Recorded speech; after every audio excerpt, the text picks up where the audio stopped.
Oke bro, seperti yang kita tahu, ini tuh Pulau Jawa. Dia ini merupakan pulau terbesar kelima di Indonesia. Dan kita juga tahu, 4 pulau lain di Indonesia lebih gede dari Jawa. Tapi anehnya Jawa malah punya puluhan juta penduduk lebih banyak dibanding gabungan 4 pulau gede tadi.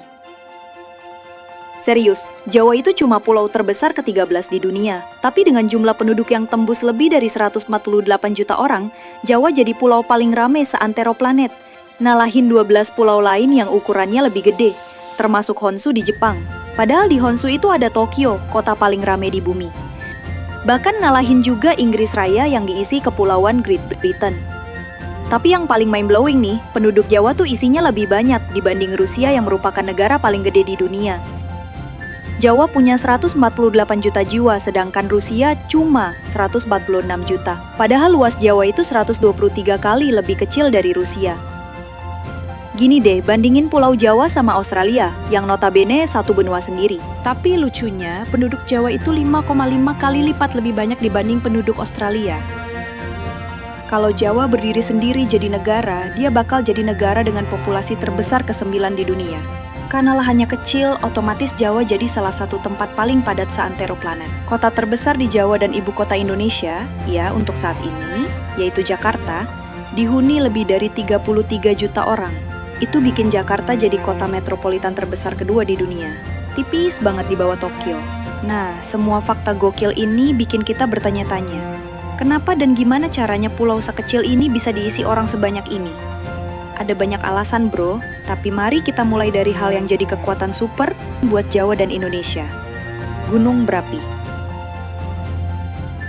Indonesia tuh negara paling aktif vulkaniknya di dunia, gengs. Ada 74 gunung berapi yang pernah ngamuk dalam 200 tahun terakhir. Total letusannya udah lebih dari 1000 kali sepanjang sejarah. Amerika Serikat dan Jepang cuma punya 63 dan 62 gunung aktif dalam 2 abad terakhir. Dan banyak dari 74 gunung di Indonesia itu terkenal paling mematikan di sejarah umat manusia. Kayak letusan Gunung Samalas di tahun 1257 dan Tambora di tahun 1815, dua-duanya dipercaya jadi letusan paling dahsyat. Letusan Tambora di 1815 itu parah banget, nyebabin puluhan hingga ratusan ribu orang tewas di seluruh dunia. Debunya sampai bikin suhu global drop jadi tahun terdingin kedua sejak abad ke-15. Terus di tahun 1883, Krakatau meledak dengan suara yang dipercaya jadi suara paling keras yang pernah terdengar manusia. Suaranya nyampe kedengeran sampai Pulau Rodrigues dekat Madagaskar, 5.000 km jauhnya bro. Lebih dari 36.000 orang tewas gara-gara letusan dan tsunami-nya Krakatau. Dari 74 gunung aktif di Indonesia, 45 diantaranya ada di Jawa doang. Bertebaran dari ujung barat sampai ujung timur, kayak kalung penuh mutiara magma. Contohnya, Merapi, si gunung paling rewel di Indonesia. Dia meletus hampir tiap 2-6 tahun sekali. Udah kayak jadwal konser. Terakhir, Merapi meletus di tahun 1994, 2006, 2010, dan tiap kali meletus, bikin deg-degan soalnya Yogyakarta yang isinya 3,5 juta orang cuma 28 km dari situ. Bahkan banyak desa yang mepet banget ke lereng Merapi, kayak tetangga sebelah rumah. Makanya waktu Merapi meletus tahun 1930, lebih dari 1.300 orang tewas. Yang 2010 kemarin juga makan korban 353 orang.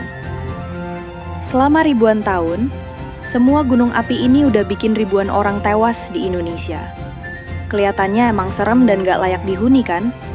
Tapi di balik semua horor itu, gunung-gunung ini juga bawa berkah yang bikin peradaban di sini tetap hidup dan berkembang. Karena di balik ledakan-ledakan dahsyat itu, tanah di sekitar gunung-gunung ini jadi super subur. Gimana ceritanya?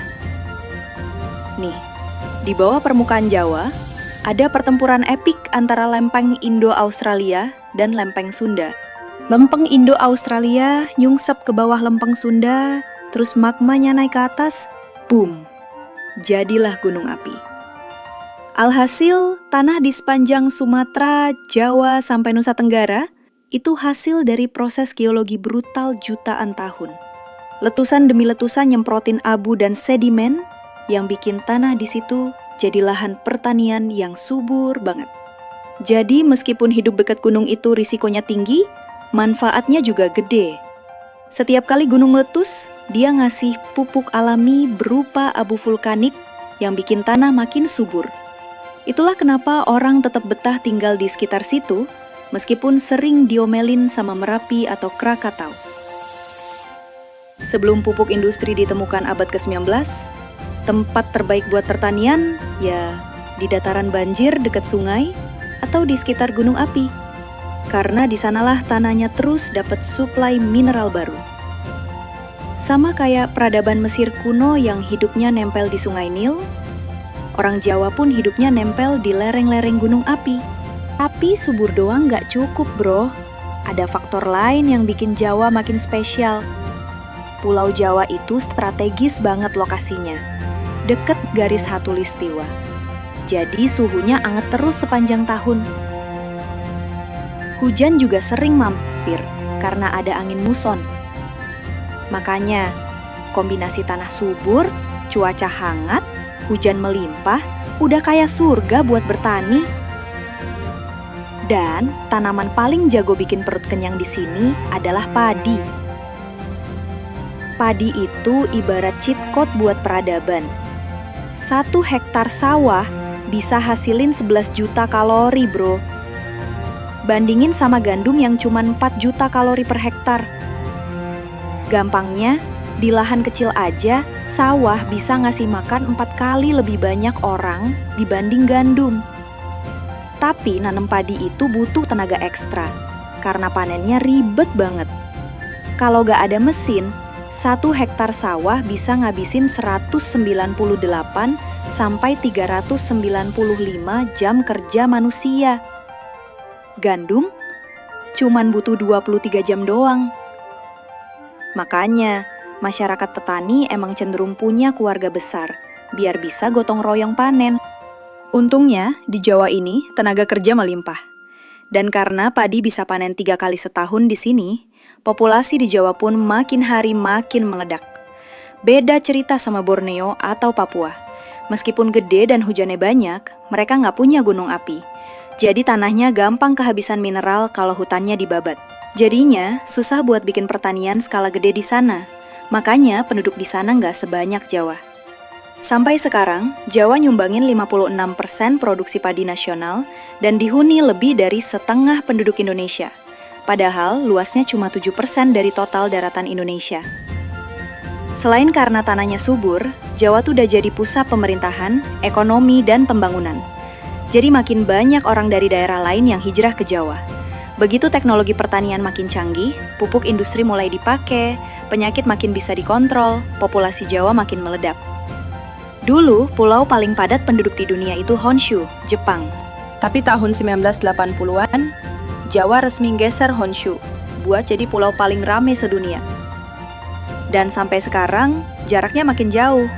Jepang udah mulai masuk fase penurunan populasi sejak tahun 2008, sedangkan Jawa masih nambah terus.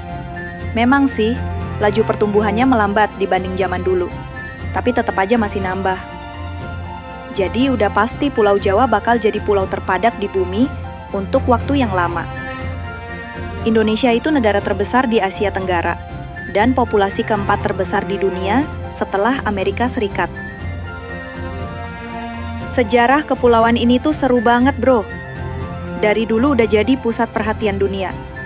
Bahkan waktu Christopher Columbus nyasar ke Amerika, tujuan awal dia tuh nyari kepulauan rempah-rempah di Indonesia ini.